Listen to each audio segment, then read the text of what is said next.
Welcome to the next episode of Talks 21. My today's guest is Leigh McCloskey. Leigh, hello, welcome, and thank you so much for inviting us to your beautiful premises. Thank you. I'm delighted to have you here and looking forward to our time together. Leigh McCloskey is an artist, actor, and visionary whose life's work bridges myth, art, and the deep structures of human consciousness. His creative journey, often described as a personal hero's journey, has been devoted to restoring meaning, dignity, and symbolic depth to the human experience. Best known for his monumental work, Tarot Revisioned, created over 17 years, Leigh is widely regarded as a modern master of the Hermetic arts. His paintings, books, and immersive environments explore the unconscious, archetypes, and what it means to be human in times of crisis and transformation. Alongside a successful acting career, Leigh spent decades creating a private yet profoundly influential body of work at his Malibu home, Olandar, now a gathering place for artists, thinkers, and seekers from around the world, and home to his living artwork, the Hieroglyph of the human soul. Leigh, hello, welcome, and thank you so much for inviting us to your beautiful premises. Thank you. I'm delighted to have you here and looking forward to our time together.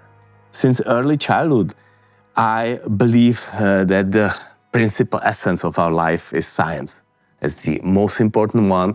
Later in my life, I realized it's not just science, it's also our movement, our ability to move, and also art. And in today's world, we can see so many difficulties, separated societies, loss of freedom of speech, manipulated science. Is art perhaps the thing that can save us? Art is because art is where we are generous. It's where we ask questions and where we allow for not simply one side, but for a conversation. And if it's a good conversation, it inspires. And if we're inspired, suddenly we're able to breathe more deeply. And I think that this is the key, is what allows us to breathe. And art gives us the relation. And I say science builds the piano, but art lets us play it. Okay. So in that sense, art could be considered even more abstract. Although we do have abstract science as well, right? So there are two sides of science. Well, I think about art, and think about the ancient approach, where it's breath, the prana, chi, the life force, and that it was not to illustrate something. It was to create residence. It was to create place. And therefore, a person would see the hieroglyph or the glyph or the image or the calligraphy, and that it would act to really awaken them. And I feel like this is what's sort of the missing part, is that we've separated science and art. And if we go back to the Renaissance, art and science were just different tools. Like Leonardo would say, my painting, I'm not trying to be a painter. I'm using it as a way of asking questions that only painting can address. It was a tool. And this is one of the forgotten things, because we've turned it into a type of profession or what one does. And I say, no, art, if we come right down to it, is creation. It's the language of creation. And that this is one of the reasons why when we think about healing and why art helps heal us, music helps heal us, is because it's not outside of ourselves. It moves into us. It begins to transform us from within. And science, like religion, has a tendency to be about facts that don't involve the individual. And the question of my science, my art, is this question of fundamental qualities that are human, archetypal structure, a basic sense of who are we as human, and why have we taken on this difficult. Which could also be, by some people, considered the effect of science, that we need to learn about ourselves, about our world, about the physical reality.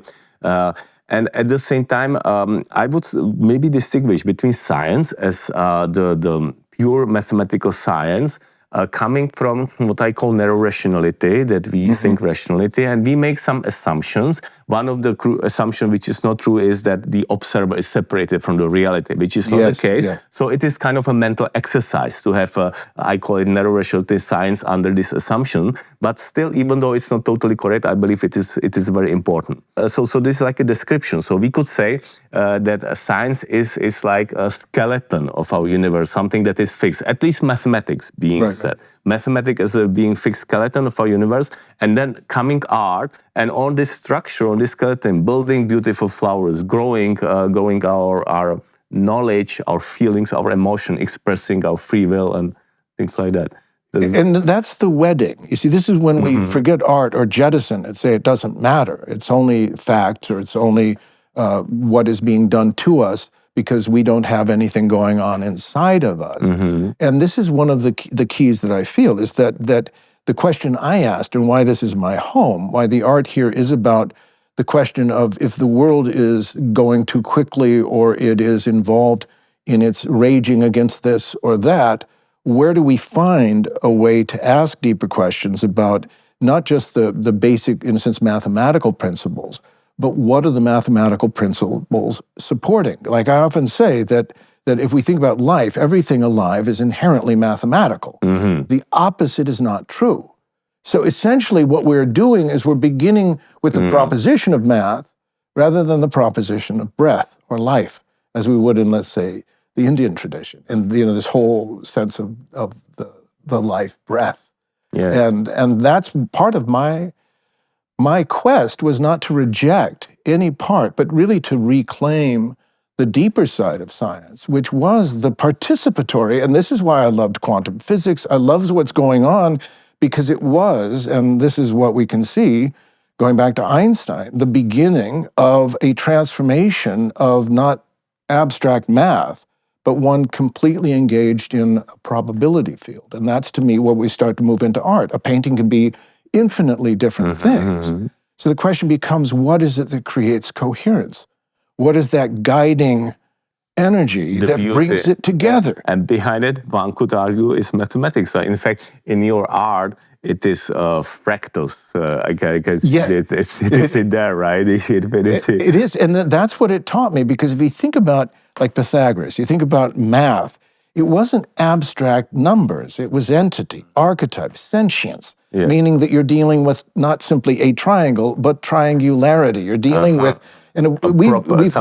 something existing as an abstract structure or being. Because if you think of that as a tuning fork, right? Then you strike that tuning fork, and because the human being is composed of this quality, it starts to resonate within the individual. It's almost like a singer responding to the music. It begins to awaken not something optical or intellectual, but an inner informing sense of that excitement about the next question. I think that everything is mathematical, but it is sentient rather than objective. Because when we denude the energies, we start to look at it as an audience, as opposed to an actor. Yes.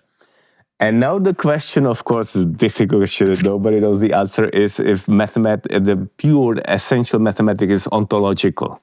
Yes. Maybe, what is your view of that? If we realize that, like, again, using Pythagoras as my model, and this is one of the very interesting things with my painting Phoenix Arise, which in a card form creates a fractal of creation. And when it unfolds, it creates a 3D holographic DNA as a fractal pattern, and also it will unfold to create these blossoms, these mandals. Why that's important is that there is no abstract or conceptual art happening. It's not me imposing something.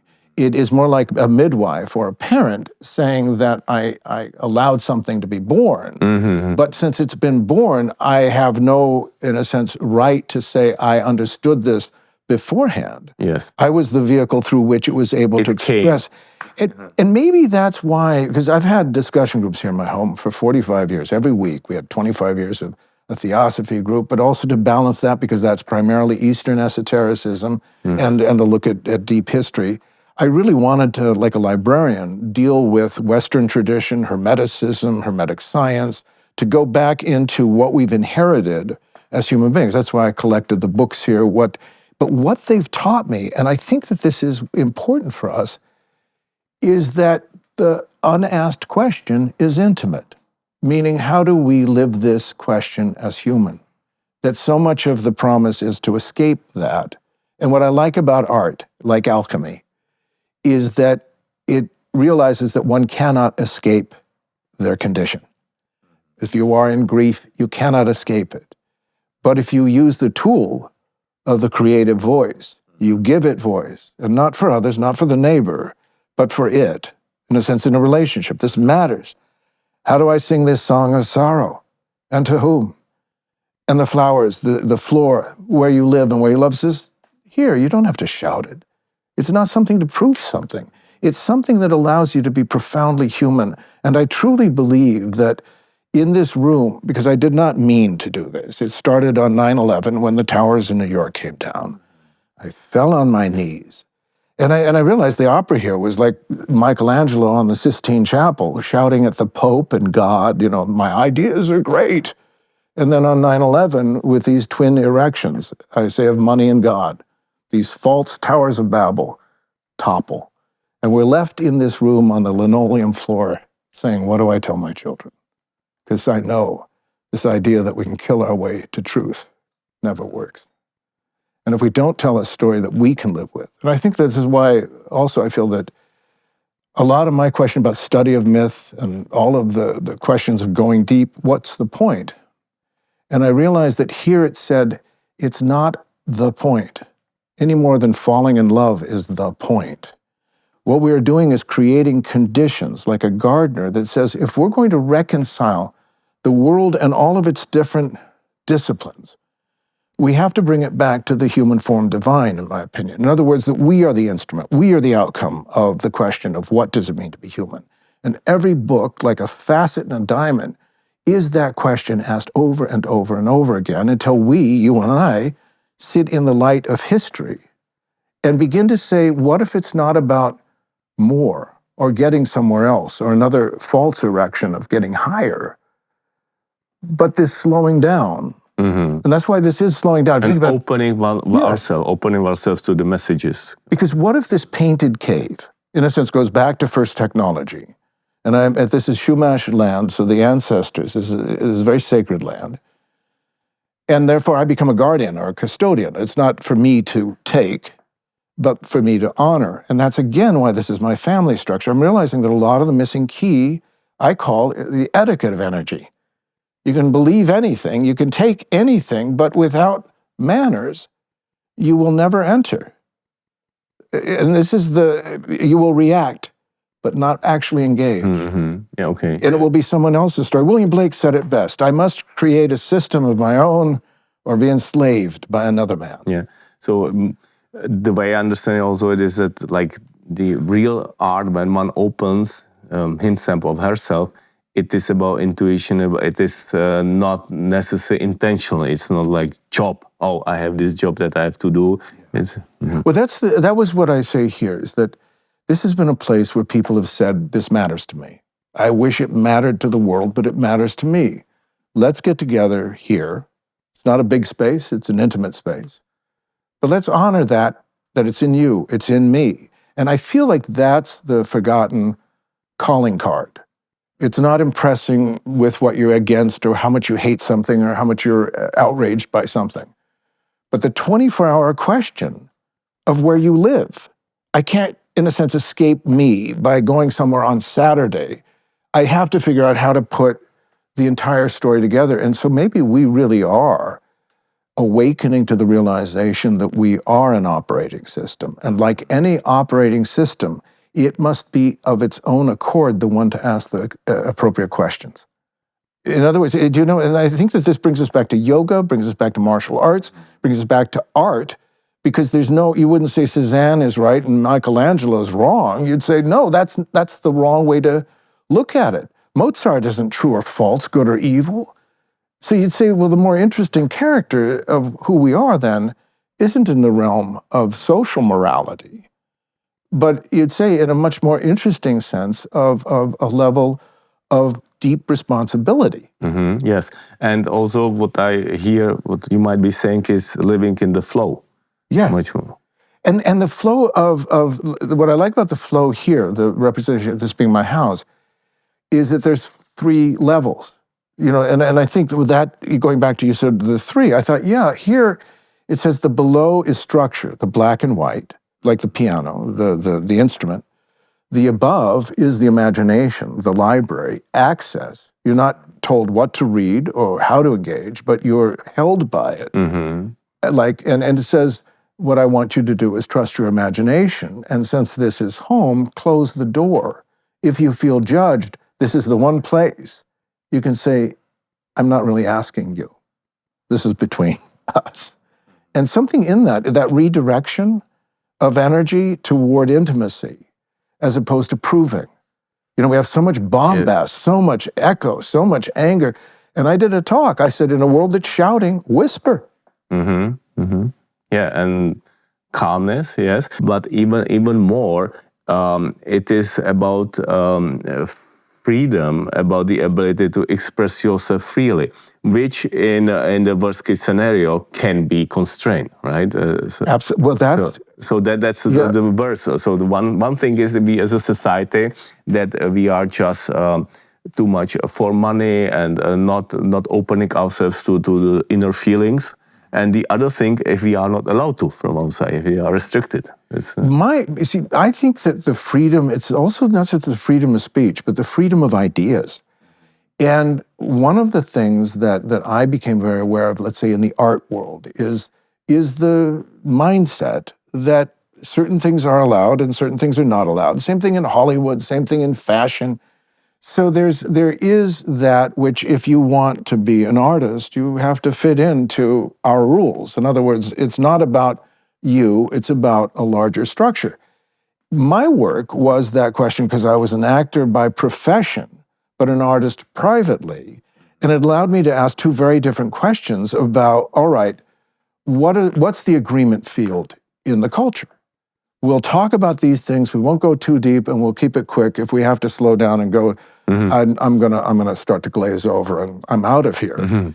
So part of my home, part of this art, if you think about it, is that I realized that if I was to try and convince someone else of an idea, that it would be like just a phrase. It'd be just talking. But if I took that conversation away from this and did this, then working out the idea would become, like music, a different language. And that's what happened here. In other words, there's a great deal, I'm not illustrating anything here. I don't know where this is going. I don't even know what it is, other than it calls itself the hieroglyph of the human soul. But if we think of a womb, right? We think of that, a cosmic womb that holds the human consideration. You'll enter it differently than I will. But to know who we are structurally, we must engage the fact that we are and have always been asking a question that, although we do so individually, is part of a larger question of the human. Now, in other times, they call it the Adam Kadmon. I call it the human form divine, meaning that when we begin with the art of anything, we realize that it is an approach. It's not a product. It's the realization that when we do not know something and we step into the relationship with not knowing it, it begins to mentor us. This is what I found as an actor, that there was no way to preordain a part. I had to memorize it, learn it, rehearse it, and then incrementally, that makes sense. Like taste, it started to develop. And finally, the character was there and real, not made up, but living. And that's what taught me about the psyche. I said, well, wait a minute, then what is this ability? We think of it as just acting because we've so professionalized these other forms of communication. And we've made only certain ways of communication. This is why we elevate politics. Politics, to a great degree, is entirely reactive. There's philosophical, political thought, truly, but most politics is reactive. It degenerated. And that's why my home was, we've got to be the ones, and why I talk about philosophia or philosophy, is that wisdom, which is not a word we hear very often in culture, is what you need when you are at home. How do we live together? We're not the same. How do we get along when we have different points of view? How do we deal with the downstairs and the upstairs and the in-between? In other words, how do I deal with structure? How do I deal with my mind? How do I deal with my sense of love? And I feel that this is part of the missing key, is that being human is almost impossible. And that's why it's an art form. You mean opening yourself to the human form divine, as you nicely said it? Yeah. That's the difficult, and I believe it should be the objective of each of us, which we never probably achieve 100%, but we can try to approach it, right? Because one will say, you're not supposed to be home. We have a hero's journey, you're on a quest. My question was, well, what happens when you come home armored? When you've been fighting dragons, not just in this world, but in infinite worlds. So you're filled with that trauma. How do I actually allow myself to be vulnerable? Question of art is, how do I allow myself to be knowingly innocent? To not have an agenda, to not have something to prove. Because, and I feel that this is why a lot of it is a type of mental martial art. And this is why I love the Japanese tea ceremony, flower arrangement. It's saying, whatever you do, if you approach it as a relationship rather than just a group of objects, you'll begin to enter into a conversation where the world is not flat and empty, yes, but full and waiting for your appreciation. That's why I love Rilke. I mean, there's certain beings that I feel are such way showers to the human heart. Like I wanted to come home as an artist, but my question as a human being was, how do I tell a story that includes all of us? Because the story's not any good if it demands that you die in it so that I live. And that's why the mother is here. That's why this is my home, too. At home, it's not like, how do we get rid of your brother? We say, no. How do we do this? And that's where I really revere. I almost feel like a cheerleader of the human race. It's like, man, guys, give us a break. It is, the energies of difficulty are so great, and people collapse. They just can't do it after a while. And that's why I feel that in the arts, it is essential. That's why I admire what you're doing. I think all we can do is get people to say, well, what if I think about it a bit like this as well? Not like you're wrong, but actually, no, come on. Let's honor the fact that freedom of speech, freedom of ideas, has to do also with context. Where can we talk openly? That's why this is my home. And I realized, historically speaking, that's also what happened. If the world is doing this, then we will take our time and act like seeds. And that's what I admire. I admire across history those that realized that they were not going to change the darkness of their time, but they weren't going to be defined by it. That, to me, is the artist of us. Makes sense, and perhaps we can approach our lives more as a ceremony, to take it like the conscious way, deep way, and seeing deeper things behind something that seems trivial. I take it from my own experience. When I was a kid, as a mathematician, I would say, all these ceremonies, this is something so not useful, right? Because it's just taking time. But it's not the case. It is connection to the energy of the whatever it is, tea ceremony, but it can be anything else, to experience it fully and to get totally another insight, to get the emotions and feelings. That's when we allow things to become alive. I feel that the whole point here is that if you think about theater, there's no intrusion. It's not that things start falling off the walls, but we create a set, we create permission. And within that field of permission, we start to allow ourselves to say, at least here, these things matter. And I feel very deeply, because the art as a proof of it, that there was no, I'm going to prove something with this. It was that sense of, I will allow this. And I love that it is saying at this point that if the story isn't beautiful, it's not our story. Because what is the alchemical resolution of anguish? Beauty. And beauty that's earned, not taken, not cheap, but earned. Salvador Dali said it best. He said, no lazy artist ever creates a masterpiece. And I thought, if we look at the human story, we have to say excellence is dedication, not to oneself, but to the sense of, I'm part of a tradition. that is utilizing myself as a book in its library. In other words, my facet is essential that I honor. That's why I think this art is so essential, is because it wasn't intended. It was literally the outcome of a type of fascinating ingredients of trauma, of a triggering of the realization that the art as we think of it had lost all of its connection to being relevant.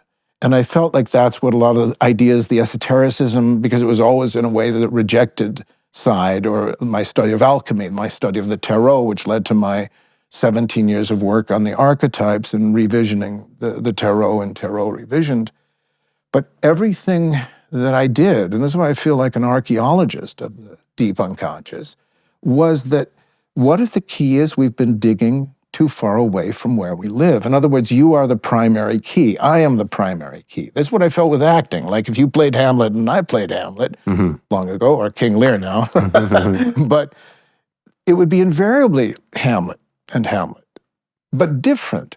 So therefore we would learn about the larger story of what that means by seeing it can be expressed in infinite ways. Right, and both are correct. Right? Yes. And if we think from Hamlet's point of view, he's fascinated with the fact that he can be portrayed in so many aspects. And it's true. It's actually good for him as well. And that's what I keep doing is putting the question back on the other side of the energies, because we're so taught that, oh, it's just me. It's my creativity. It's my, and you were talking before we started filming about musicians where they would often say, it's just flowing through me. And that's really what this has felt, especially with the way the floor started, which was with the watcher language. And this, in my work, I'd always had figures, hooded figures that appeared anonymously, but they were always presence without intrusion, as if to say, mystery, not explanation. I want that. I want you to have a sense of wonder. Not a sense of certainty, but a sense of possibility. Do you see? Yeah, and in fact, a sense of uncertainty is good, because the beautiful things are uncertain. Right? Absolutely. If something is given and we know everything, then it's boring. Well, also, if it's uncertain, we start to listen deeper. In a sense, because a lot of times that's a lot of my, it's called the Codex Tour books, and if you look it up, it's really fascinating, but they all start, this 25-year journey I took, I bound books, and I did over 500 different drawings for the Codex Tour, but it started with one question. How do we get past the need to make sense out of a creative impulse? Because I often thought like you're writing a song, or you have and you go, and then you write it, you go to write it, and as soon as you try to write it, the wave collapses. Like, what was I saying? So I wanted to say, is there a way, almost like a dancer, to stop going this way? And so I started writing just lyrically. I started, it almost looked like shorthand to begin with, but then it broke into all of these languages.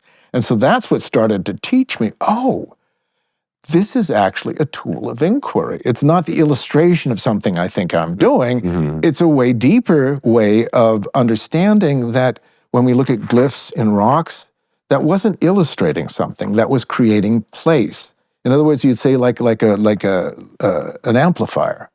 Because the pattern was there, it created like a tuning fork, an amplification. That's what this is about. We don't build spaceships, we build mind ships. There's no there in a hologram.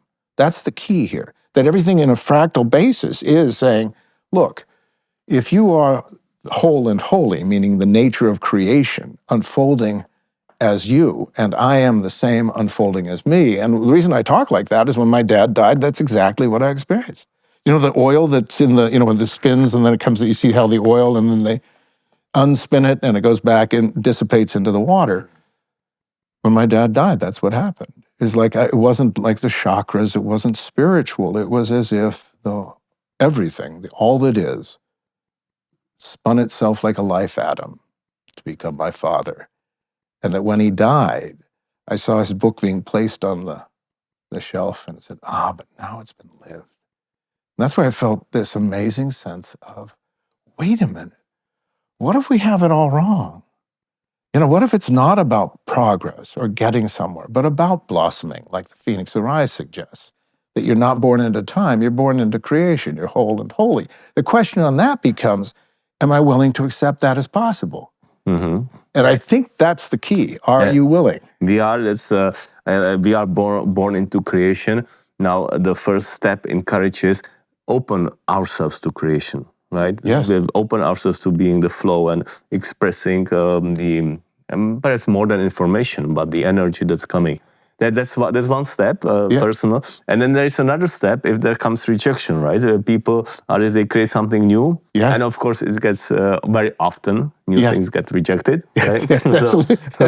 There is another part of the life, how to be strong enough, courageous enough to just keep going. And I feel like that's the key of place here, that where you live, if something is interesting to the neighbor that you've done, fine. But it really is more like a gardener. That's what I feel like. It's the old alchemists called themselves celestial gardeners. And I always thought, yeah, what if that's the point, is that our life is a plot of time, a self.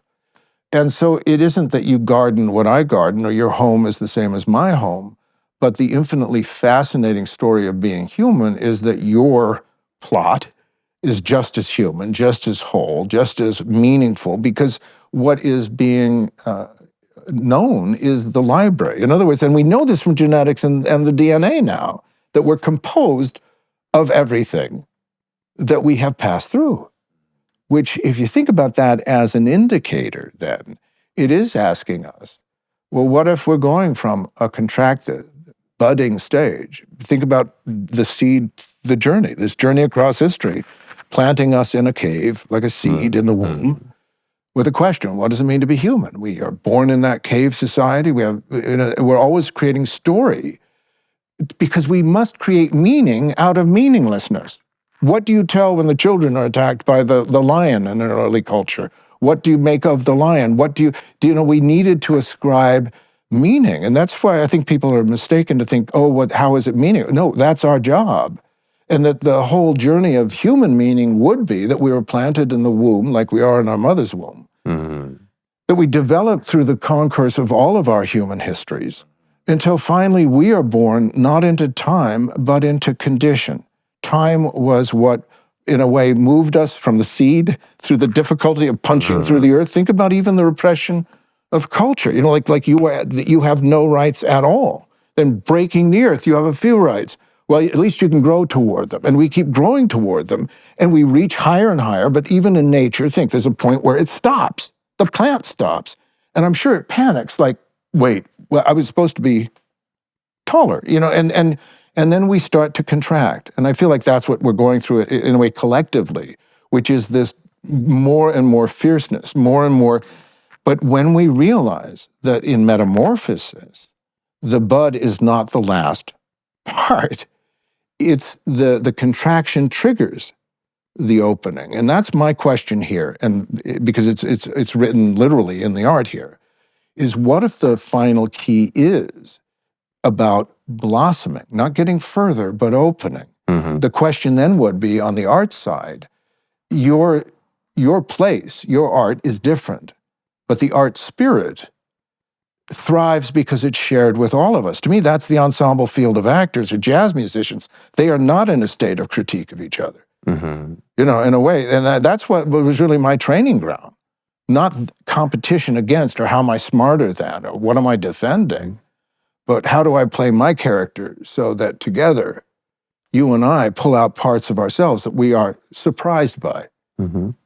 So could we maybe, the way I would see it, formulate it, is that we might be like a projection of global consciousness, which is here to learn about itself. So we need to go, and it's just the best way that we go through these terrible times, difficulties, constraints of freedoms, and have these sparks of intuition.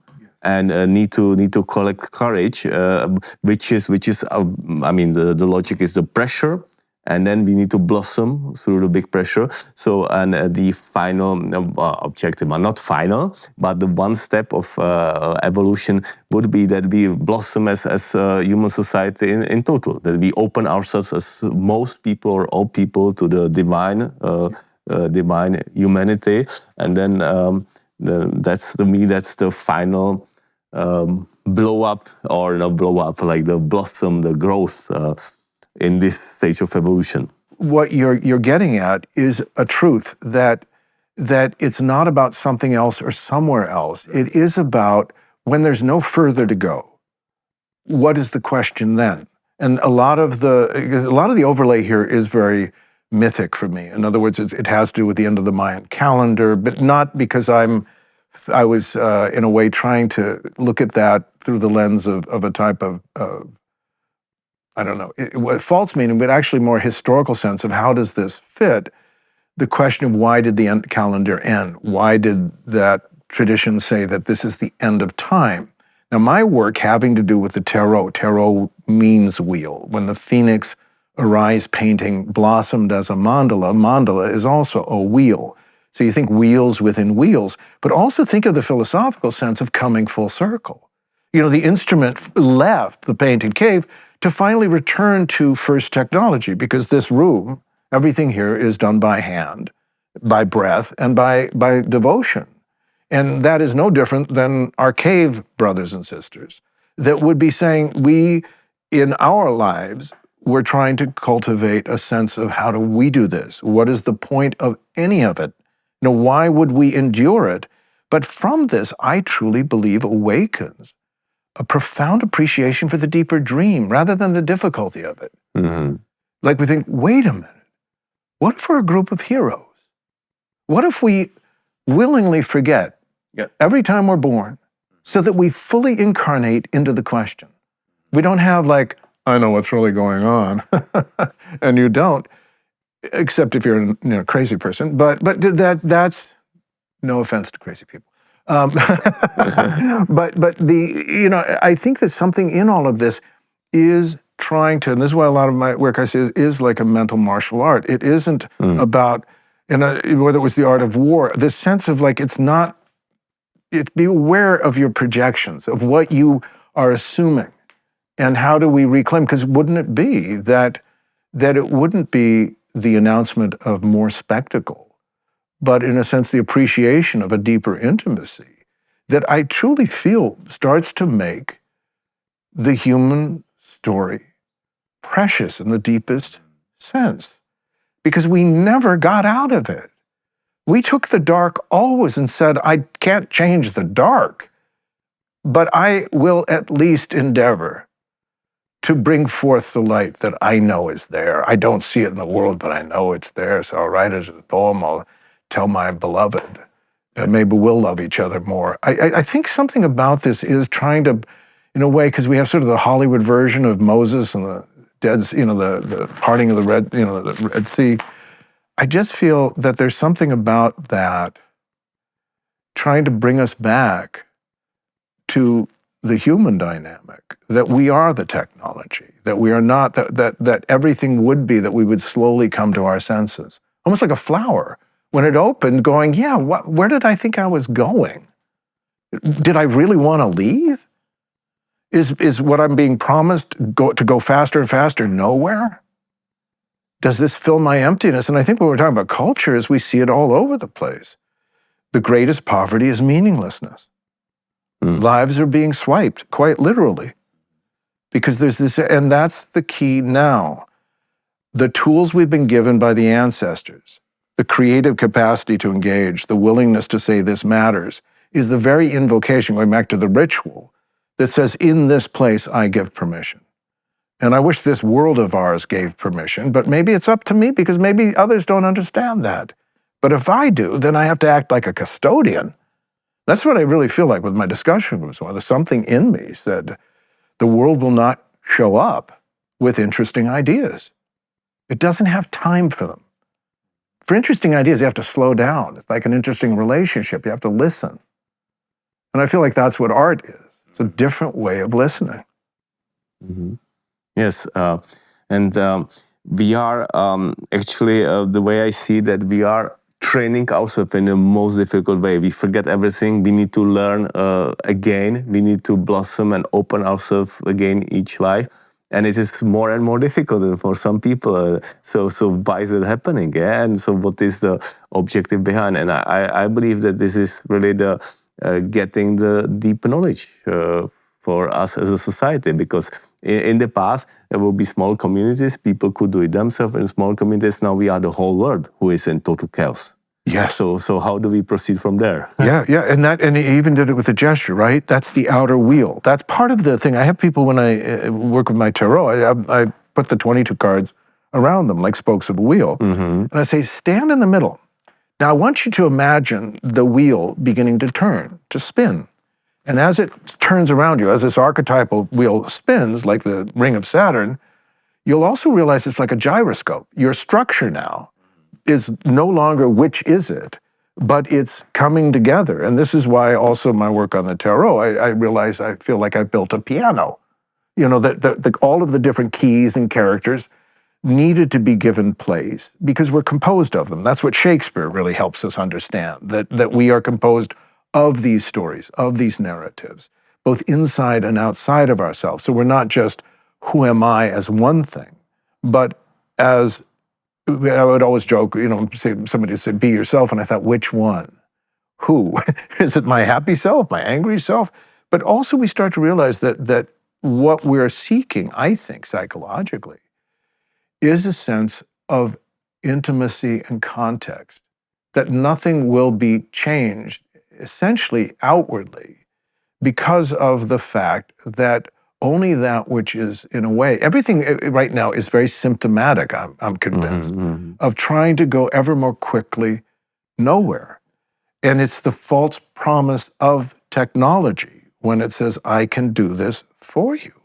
Because the whole point of wisdom comes from light moving through matter, because matter slows that light down. And we cannot just apply it, we have to learn how to apply it. And that's why the wisdom of the human story isn't the outcome of something that just appeared, but actually in this narrative in particular, it's the outcome of an enormous experiment in consciousness that asked, can we create a unique identity and being composed of its cosmic and universal principles, but incapable of accessing those principles directly so that they will have to descend into the below, into downstairs, into domestic responsibility and archetypal structure, or we'd say the black and white world of shared reality. And what if the whole point was that everything was adjacent to this space as we went on this long journey, on this wheel over and over again until the structure was embedded? My key here is that why this becomes so important is that it is not something that is imposed or a proof of anything. It's the manifestation of context, place, and meaning. And when we put on, as you know, the 3D glasses here, this all becomes a fixed, multi-dimensional space. That's a message. I'm not imposing that. That's not me being, oh, I'm being so creative. I'm like a kid going, I can't believe this. But this is a multi-dimensional holographic mind ship. Because the point is, there's no there. We think we're going somewhere, but we're the aggregate of an atomic energy system. That's what in other words, we've forgotten what we're made of. Yeah, I agree with that. And now we can see the potential, right, where we can get with that, which to me, this gives a great optimism, because one can see what really we can achieve, what is the growth and beyond imaginable possibilities that we have. But at the same time, this is great that this is possible. But at the same time, I can see that the whole game, the game of life, we are not the only one, most certainly, in our universe. There might be other universes. So I believe that this game is really about our responsibility as well, and effort, and being able to really do hard things, to push ourselves, to take courage, find courage, and do the things which are the great, take time, great creative things, but also having courage to talk about it more, to stand behind our goals. And this is, to me, this is the decisive moment if we will be able to reach the blossom state.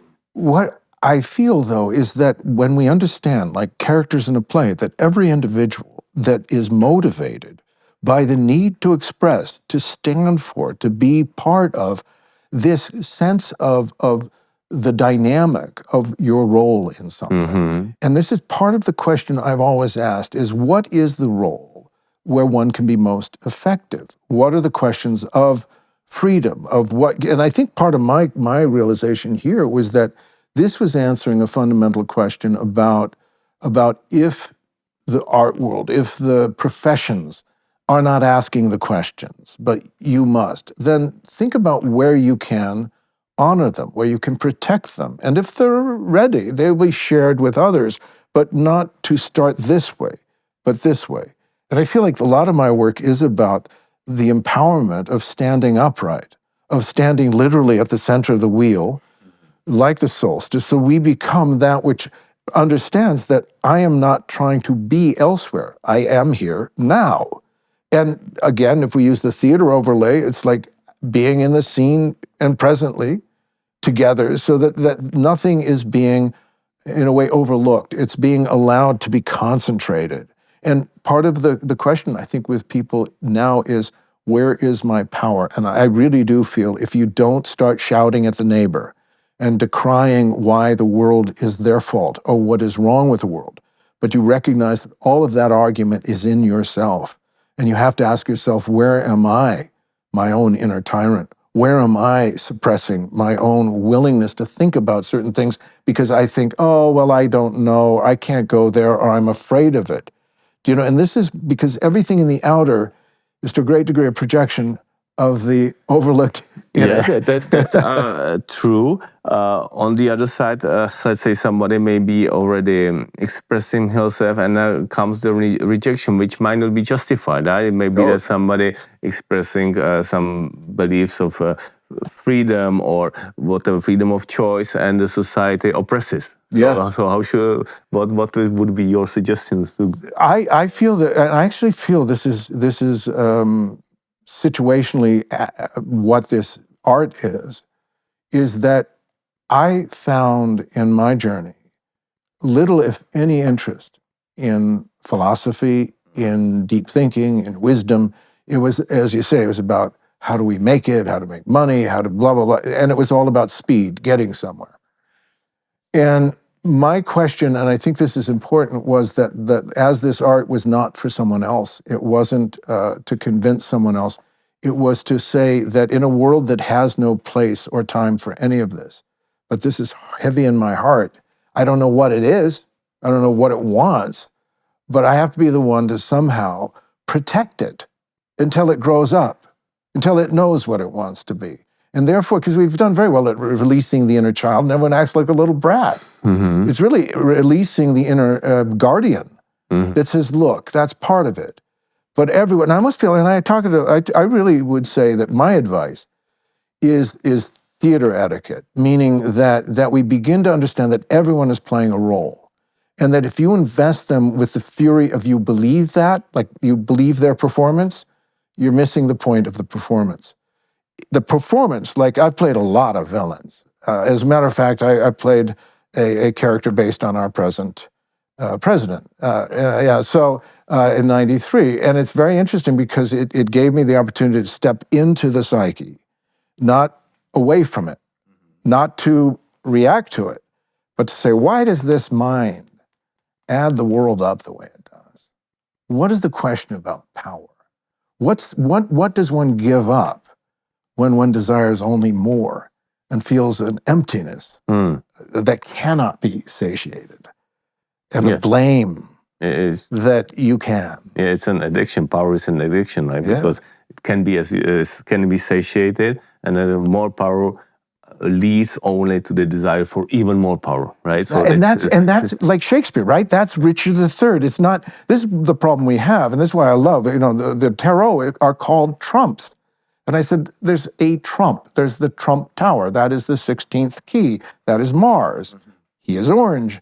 And he has set everything on fire. But if you think of that in the sense of not bad guy, good guy, but more theatrical, it's like something is set on fire. The character shows up because in a way, I'd say my villainy was always about, I would say, I cannot love. It makes me vulnerable.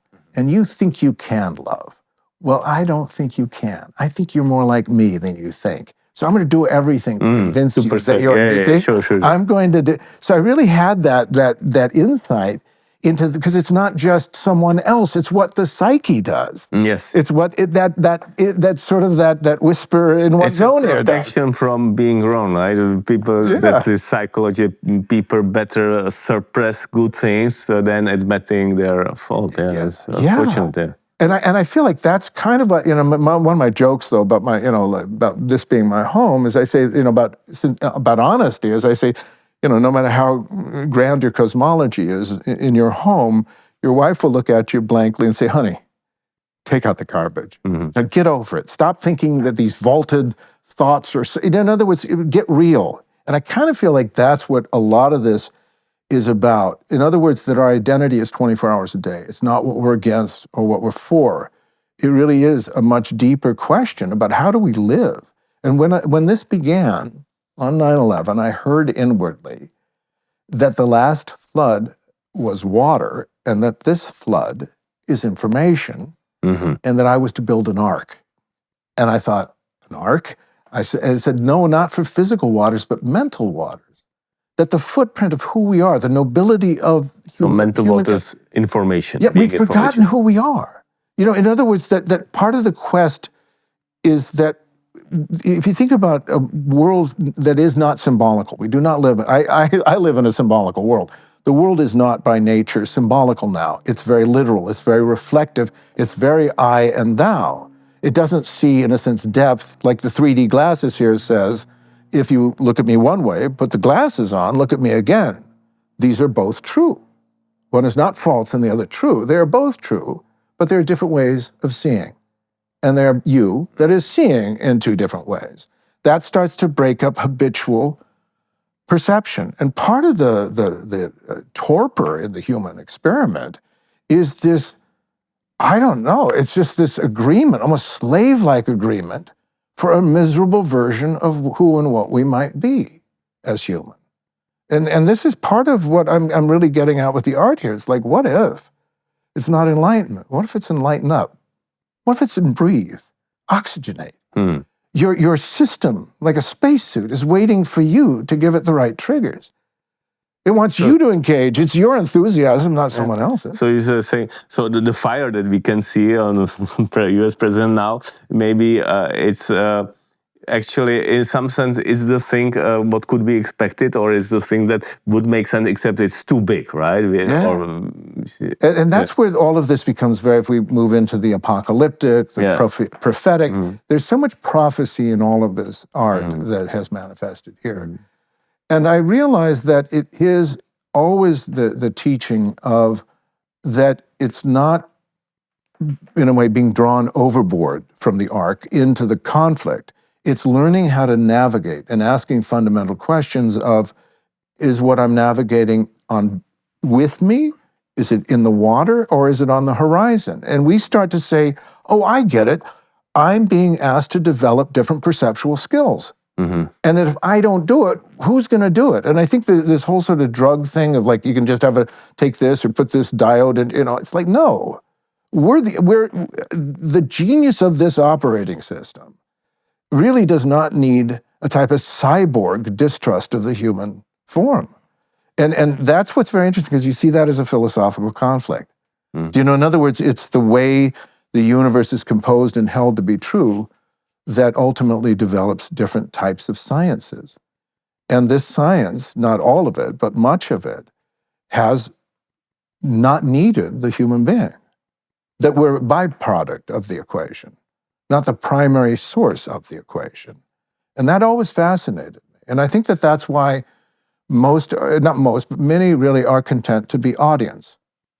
Meaning, I just want to react. I don't want the responsibility. I just want to be against what they're for. It simplifies my identity. Because it said, well, who are you? Against them. That's not an identity. That's a reaction. And I think a lot of individuals are living in a realm of identity as reaction. And you do not think if the fury is simply pouring out of you. It's that question of you must become strategic. That's why I always suggest reading The Art of War. It helps you slow down and go, wait a minute, what if it is about strategy? Studying the art of war. Okay. Yes, Okay. yeah. No, I mean, and the ancient Chinese text. I don't mean the art of war, not Napoleon. An old, but that sense of that, because isn't it that the arts essentially bring us back to participation? A song breathes us. It enters us. It transforms us not because it's taught us something, but because it's allowed us to feel something. And that's why I think a lot of this is about an autoimmune reaction to the psyche, because this is 45 years of life work in the art here, and 70 years of life. And there's something in that is in me realizing that the only way to transform the outer is to reset where we locate the inner. And if I locate the inner now at the center of the wheel, meaning I am the solstice, I am that which is standing like the toroid, upright, composed of these energies, then I'm not leaning in, trying to find where I'm going. I'm standing upright. And that's also where I really believe people will become much more effective. They will understand that the character that they are is essential to the larger equation. And I always find when people, whether it's bands, where they're successful, is that everyone goes, yeah, I do the drums. He's a great saxophonist, great trumpet. In other words, we start to not impose on one another, but start to see the voicing of how, because, in a way, freedom of thought and freedom of expression is not simply the freedom to react to ideas we do not like, but it is the right to be a custodian of ideas themselves. And if, as you say, they are rejected, then I say, as I did here, close the door. I also tell artist friends of mine, I say, don't ask people what they think about your art. Ask them what your art makes them think. We have to be the ones to take back from the culture of critique that which is going to say, this is the culture of relationship. And I felt this as an actor. This is why I think a lot of life is scene study, why my discussion groups have been so essential to me. Because it's the synergy that isn't about defending an idea, but about the idea being elevated to the point that I understand. It's like I look at the ocean. It's my perspective of the ocean. I'm not claiming to know the ocean. And I think a lot of times people get very, in a way, full of their own magnificence, talking about these things, as though and part of it is, for me, it's like, slow down. The floor here is not marble, it's not gold, it's linoleum. And part of me starts to think maybe that's the key to who we are, the linoleum self. I always thought it was about being extraordinary, and I was always afraid of being ordinary. But maybe being ordinary is what allows me to be me when I look in the mirror and not try to be someone else that I longingly wish I were. We start to bring our, because what if it is simpler than we think? What if it's more, in a way, how have I been using my energies question? Yeah. Actually, I believe allowing ourselves to be ordinary actually opens the doors to much more perception and integration and much better. So then we can become beyond ordinary. Because it's you. It's not you as someone else. It's not you adjacent. It's you. And I think that's the mother element here. Like, I love you, not to try to be like somebody else, but just the objective of being ourselves, really innerly find what we are, what we want, the deepest emotions and objectives. Yeah, and that would be like sitting in this chair you're in. This is the Phoenix chair, and its story is that it's to remind every individual that you are a phoenix. You're not born into time. You're born into creation. You are whole. You are holy. You are holographic. It's up to you to say, I like this idea. Because the idea can't enter unless we allow it. So think of that as this, in a way, the traumatized, damaged human psyche. I'm not it. I hate myself. I don't have any faith or certainty. Why would, in other words, what right do I have to enter the temple? And I feel like a lot of this is dealing not with just personal damage, but a damaged human psyche that getting here had to give up so much of what it truly loved. In a way, I'll get back to that. But in the meantime, I've got to figure out how to keep pushing forward. And that's in us. And so part of this is almost like after a long journey, where do we want to sit? What I love about the library is the library doesn't jump on you. It holds all its resources. It says, when it's right, follow your curiosity. See what attracts you. It'll be different tomorrow. Because, and something about that is, I really feel the 3D glasses here are like, that's the whole metaphor, which is breaking perceptual bias. To re-enchant the world is to give it meaning. And to give it meaning personally is like falling in love with another individual and saying, you matter to me. And I don't care whether the world thinks of it, doesn't think of it, it's us. And I always feel like that's when the universe becomes intimate. And I feel like that's the endurance question of the artists across the ages. The ones that said, yeah, I didn't get out of it, but I damn well made something out of it. Because I realized it wasn't just me. And my anguish is not interesting even to me. It's like, what do I do with it? What do I do with human anguish? What do I do with the whole difficult story so that I don't tell it in a way that says, if I just get rid of that part and burn those books and get rid of that part of history, we'll be fine. It just doesn't work. It's like saying in a piano, I'm going to cut off these, 22 keys and we'll be good. It just doesn't work that way. And part of me is at that point that we are the operating system. That's our genius. And if we understand that, then of course, if you were a flower, you would be blossoming within your own organic structure. Why is that not the same with ourselves? In other words, that we are here to blossom. The question of, well, where can we blossom is the question of the artist. In a world that doesn't care about art, and where can I do it? So how do we blossom? Maybe from my view, I believe in order for us to blossom, it is authenticity, open ourselves to authenticity, and also, as you said, to our curiosity, to become curious as children, to create science, to create art. Because it does boil down to what I call the etiquette of energy. It's that everything is possible, but that we have very bad manners. And if you think of consciousness as a beloved who says, darling, all you're doing is acting like a nincompoop or raging against, there's no room for us. I need you to slow down. Why do you think you put water in the middle of the Islamic architecture in the courtyard? That was so that you had a place of clarity, of purity, of the waters, the living waters. That you did this with the garden. It was always like, we have to create the labyrinth. We have to create that which gives place for these energies. They don't run alongside of us. And we're so busy getting somewhere, trying to figure something out, fighting against this.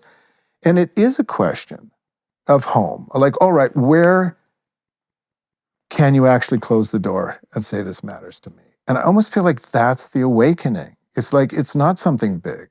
It's almost like, because you think about what is it maybe in a field of flowers? Let's say a few open early, and the other buds go, you can do that? And then they go, oh, that's a good idea. And they start opening. And what maybe is what I think is also very important to realize, that opening ourselves to these energies, opening ourselves is actually can be supportive for others as well. It is not a competition. It is not that if this guy has that, we will have less, so we need to fight. It is great to support each other, to come to this openness, to come to the curiosity, and then actually the energy will come and it will be even bigger for everybody. So it is a win-win. And isn't that what we see in performance? Isn't that what we, and like I was at a Rolling Stones concert, with my art was there actually, my grimoire. And when I saw that, but I saw everyone in the audience, and I said, that's what we're missing, is what is it that elevates all of us, each differently, but we rise together. That the sense of yes, rather than yikes, it becomes the most predominant. And I almost feel like that's the theatrical element here, which is, of course you're terrified. You're about to step on stage. You can make a complete nincompoop of yourself. Take a breath. Step on. And we do that all the time. We cross thresholds. And I think that we try to find this sort of enormous heroism and we never do. So I say, bring it down. Bring it down to when you're willing to say, all right, I'll take a deep breath. it's impossible, but let's do it anyway. I feel like that, although it's personal, is the most profoundly human thing. Yes. And let me express the wish for people to open to these energies, to authenticity, to creativity. Yeah. Because and the sincerity to not need to be right. Yeah. You know? Not insisting on being right. Yeah, because what if it is to invite?